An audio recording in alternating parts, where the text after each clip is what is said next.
जी, break के बाद हम फिर कौम की आवाज़ के साथ आपके सामने मौजूद है। हमारे साथ सैयद तारिक शाह मौजूद हैं, चेयरमैन हैं all private school management association Pakistan. आपको एक बार फिर खुशामदीद कहते हैं और इस वजह से खुशामदीद कहना चाहती हूँ कि माँ बाप इस वक्त ये सोच रहे होंगे कि बहुत सी बातें जो माँ बाप के इर्द गिर्द हो रही हैं, जो हमारे सर्कल्स में होती हैं, वो तो मैंने इस फोरम से उजागर की।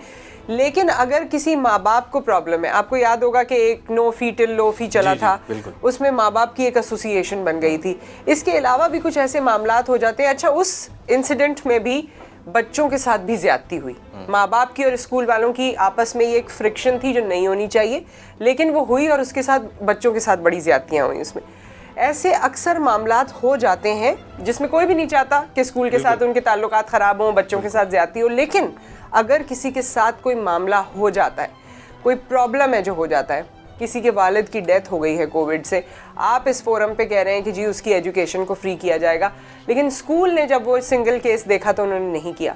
आपसे रब्ता कर सकते हैं, आप उनकी मदद कर सकते हैं। जी बिल्कुल, देखें इसके 2-3 प्लेटफॉर्म्स हैं। एक तो हमारे पास भी रब्ता कर सकते हैं, हमारे नंबर्स तो वैसे ही पब्लिकली बहुत हैं, और हमारा एक ईमेल आईडी भी है fsmasin@hotmail.com। तो वहाँ पर भी एप्लीकेशंस आ जाती हैं कि हम मसाइल आ रहे हैं। लेकिन मेजॉरिटी केसेस में जो पेरेंट है उनको वहाँ डायरेक्टरेट ऑफ प्राइवेट इंस्टीट्यूशंस जाना चाहिए, जहाँ से सारे स्कूल रजिस्टर्ड होते हैं। तो गवर्नमेंट का एक सेल भी बना हुआ है, कंप्लेंट सेल, तो वहाँ पे वो अपने रजिस्टर करें जो कंप्लेंट्स हैं, तो गवर्नमेंट उसको देखती है। अगर वहाँ से भी कोई रिस्पॉन्स ना आ रहा हो तो हम बैठे हैं, हम ज़रूर मामला को रिजॉल्व करवाएंगे, क्योंकि हम नहीं चाहते जो स्टेक होल्डर्स हैं वो आपस में लड़ते रहें और जो असल मकसद है बच्चों की पढ़ाई वो बीच में रह जाए। तो अगर कोई स्कूल गलत काम कर रहा है या जिससे हमारी पूरी कम्युनिटी बदनाम हो रही है, तो उसके लिए तो हम भी स्टैंड लेते हैं पेरेंट के साथ और उसको रेक्टिफाई और क्लेरिफाई कराते हैं चीज़ों को और सही भी करवाते हैं मामलात को। तो एसोसिएशन मौजूद है सारे मामलात के लिए, लेकिन बेहतर platform directorate of private institutions है, उनका कंप्लेंट सेल मौजूद है। अच्छा, एडमिशन्स की क्या सूरत हाल है? 18 तारीख से अगर स्कूल्स ओपन हो जाते हैं, एडमिशन्स क्या जनवरी फरवरी में होंगे? क्योंकि यूजुअली पहले नवंबर दिसंबर में हुआ करते थे।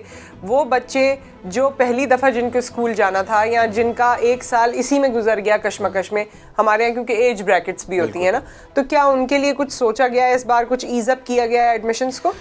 देखिए, एडमिशन पॉलिसीज़ तो यूजुअली जो सही कहा आपने नवंबर दिसंबर में होती थी, लेकिन इस बार शायद जनवरी में भी जाएंगे और फ़ैब तक भी जाना पड़ेगा। और लेकिन एक अजीब सा रुझान देखा गया है कि इस लॉकडाउन के दौरान जो है ना, जो मॉन्टेसरी प्री प्राइमरी के जो ज़्यादातर जो स्टूडेंट्स होते हैं उनके एडमिशन्स नहीं आ रहे, उनके बच्चे स्कूल ही नहीं आ रहे, पेरेंट एडमिशन नहीं करवा रहे, और वो क्यों नहीं करवा रहे वो बेहतर जानते हैं।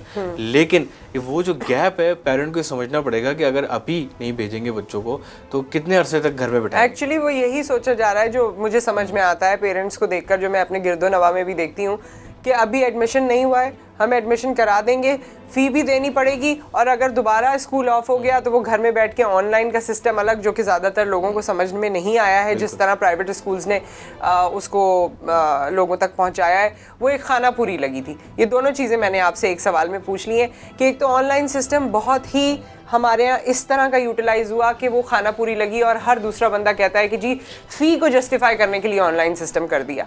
ऑनलाइन सिस्टम जबकि और बेहतर हो सकता था। ये भी मेरा आपसे सवाल है, और इससे पहले की जो मैंने बात की कि माँ बाप को लगता है कि फिर अगर दोबारा कोई क्लोजर हो गया तो हमें फ़ीस भी देनी पड़ेगी और बच्चा घर में बैठा रहेगा। जहाँ तक बात क्लोजर की है ना, देखिए क्लोजर तो पता नहीं कब तक चलेगा। मैं आपको बताऊँ, कोविड-19 इतनी जल्दी जाने नहीं वाला, और जो स्टार्टिंग में कहा जा रहा था ना कि हमें इस कोविड-19 में जीना होगा और SOPs के साथ जीना होगा, तो अभी भी वही चीज़ें हैं कि कब तक हम जो है वो घर में बैठे रहेंगे। देखिए SOPs कम्प्लीटली स्कूल में हो रही हैं। अगर ऑनलाइन की जहाँ तक मैं आपको बताऊँ, देखिए हंगामी बुनियादों पे ऑनलाइन को फिजिकल एजुकेशन से ऑनलाइन में शिफ्ट हुए, मतलब हमारी नेशन इसके लिए तैयार नहीं थी, और जब नेशन कहते हैं तो उसमें फिर स्कूल इंतजामिया भी आ जाती है, टीचर्स भी आ जाते हैं। तो ये एक बहुत बड़ा चैलेंज था। एक तो इंफ्रास्ट्रक्चर नहीं था हमारे यहाँ, सबसे बेसिक चीज़ है कि हमारे मुल्क में अच्छा इंटरनेट ही नहीं है। आप इंटरनेट एक लगाएं, कल को वो क्रैश हो जाएगा, मतलब आप कोई नेटवर्क पे जाएं तो वो क्रैश हो जाएगा। बड़े बड़े गूगल के नेटवर्क्स क्रैश हो गए जब उसको गूगल मीट की तरफ लोग गए या गूगल जूम की तरफ गए, तो इस तरह के ऑल्टरनेट दैट्स वाई सीखना पड़ा। हमारे ट्रायल एंड एरर मेथड से स्कूलों ने सीखा, गलतियां हुई होंगी, बिल्कुल हुई होंगी, सबको मसाइल भी आए, पेरेंट को भी आए, स्कूल इंतजामिया को, लेकिन with the passage of time अब जो मैं देख रहा हूँ लोग थोड़ा सा सीख गए। टीचर्स को ट्रेन करना एक बहुत मुश्किल टास्क था। जो टीचर बच्चों को देख के पढ़ाता था, आज उसको स्क्रीन में पढ़ाना है। तो एक कन्वेंशनल मेथड से डिजिटल में आने में उस टीचर को भी बड़ा मुश्किल आई, क्योंकि वो बच्चों के फेसेस देखता था। उस फेसेस को देखने के बाद वो जज करता था किसको समझ में आया, किसको नहीं आया। तो अब वो कंप्यूटर में पढ़ाए जा रहे हैं। अब टीचर को नहीं पता कि जो बच्चा दूसरी स्क्रीन की तरफ बैठा है उसको समझ में आया भी कि नहीं आया। तो और उस पे सोने पे सुहागा कभी कभी यूं हो जाता था कि बच्चे की स्क्रीन भी बंद करा देते थे और उसे म्यूट भी कर देते थे। कहीं कहीं ये प्रैक्टिस भी हुई है। इसके अंदर मैं आपको उसकी वजह से तो बिल्कुल वो रैपो या टीचर के साथ रिलेशनशिप डेवलप ही नहीं हो सका। उसके अंदर एक गलत चीज़ ये भी थी कि हमें बीइंग रिस्पॉन्सिबल सिटीजन हमें समझना होगा कि ऑनलाइन एजुकेशन जो है ना उनकी बेनिफिट के लिए की जा रही थी। कुछ केसेस मैंने खुद भी पर्सनली देखे, वीडियोस भी देखी कि बच्चों ने गलत अल्फाज इस्तेमाल करने शुरू कर दिए तो और गलत हरकतें करनी शुरू कर दी, तो उसकी वजह से फिर कैमरे या फिर म्यूट करना पड़ा। जब ये सबको रिस्पॉन्सिबली करना था काम।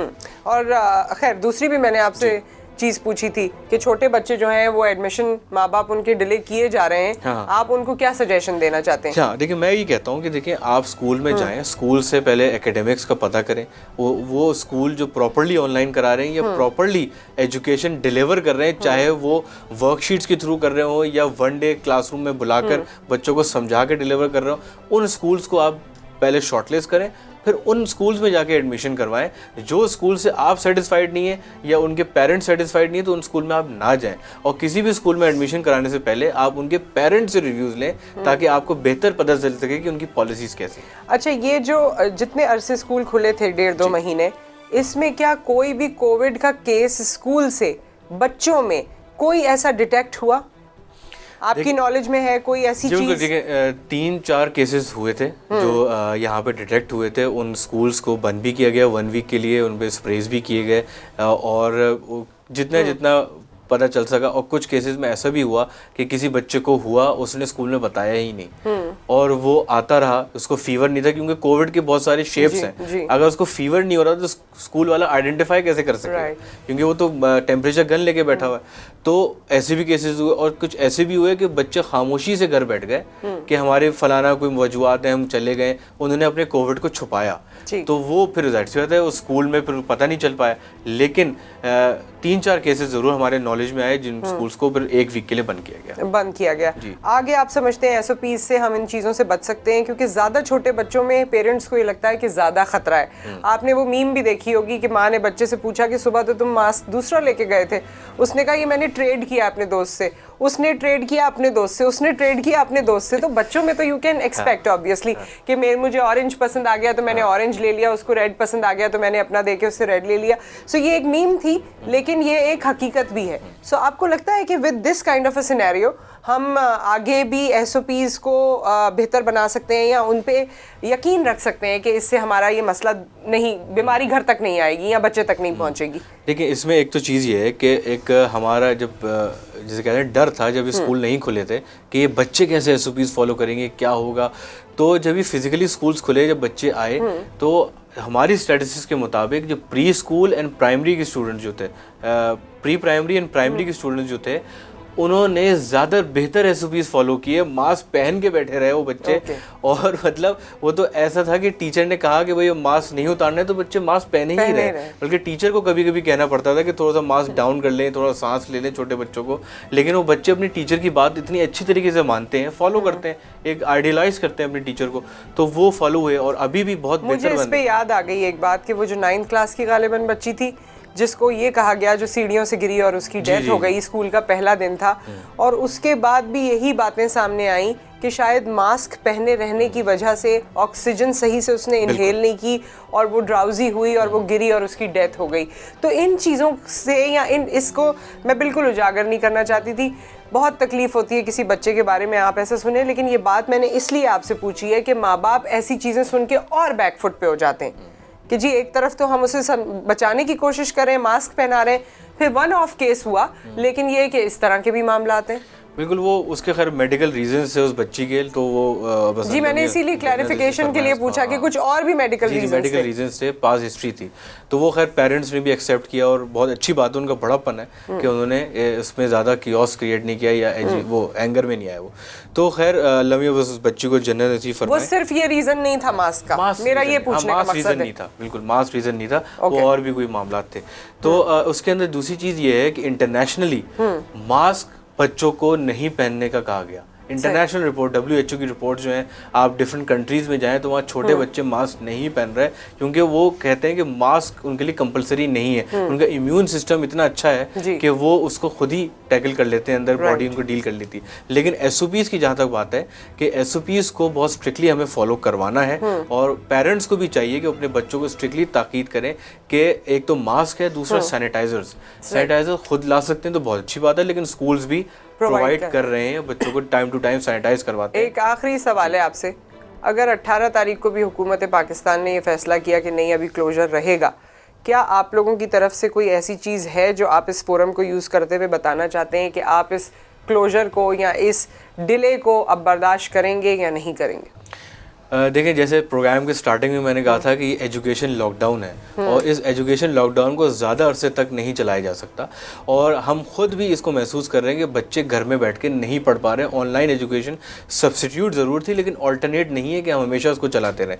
तो अभी भी यही है कि अगर 18 से नहीं खोलने दिया जाता तो फिर या तो गवर्नमेंट हालात के पेश नज़र पूरे मुल्क में लॉकडाउन लगाए, या फिर ये स्कूल्स ऑटोमेटिकली हर बिजनेस को बंद करें, ना, वरना तो सिर्फ एजुकेशन इंस्टीट्यूशन को बंद करेंगे तो अब शायद मुश्किलें मेरे भी बस में नहीं है कि मैं किसी स्कूल को बंद करा पाऊँ। स्कूल ओनर्स खुद से स्कूल खोलेंगे, और वो पेरेंट्स पे फिर है कि अगर वो बिलीव करते हैं अपने बच्चों को उस स्कूल ओनर्स पे या स्कूल पे कि वो सिक्योर कर सकते हैं तो वो भेजेंगे। और मेजॉरिटी, मैं आपको बताऊँ, डिफरेंट जो व्यूज़ आ रहे हैं पेरेंट्स के, वो चाहते हैं कि उनके बच्चे स्कूल जाएँ और स्कूल में पढ़े, कि घर बैठ के उनका बच्चा पढ़ नहीं रहा, बर्बाद हो रहा है।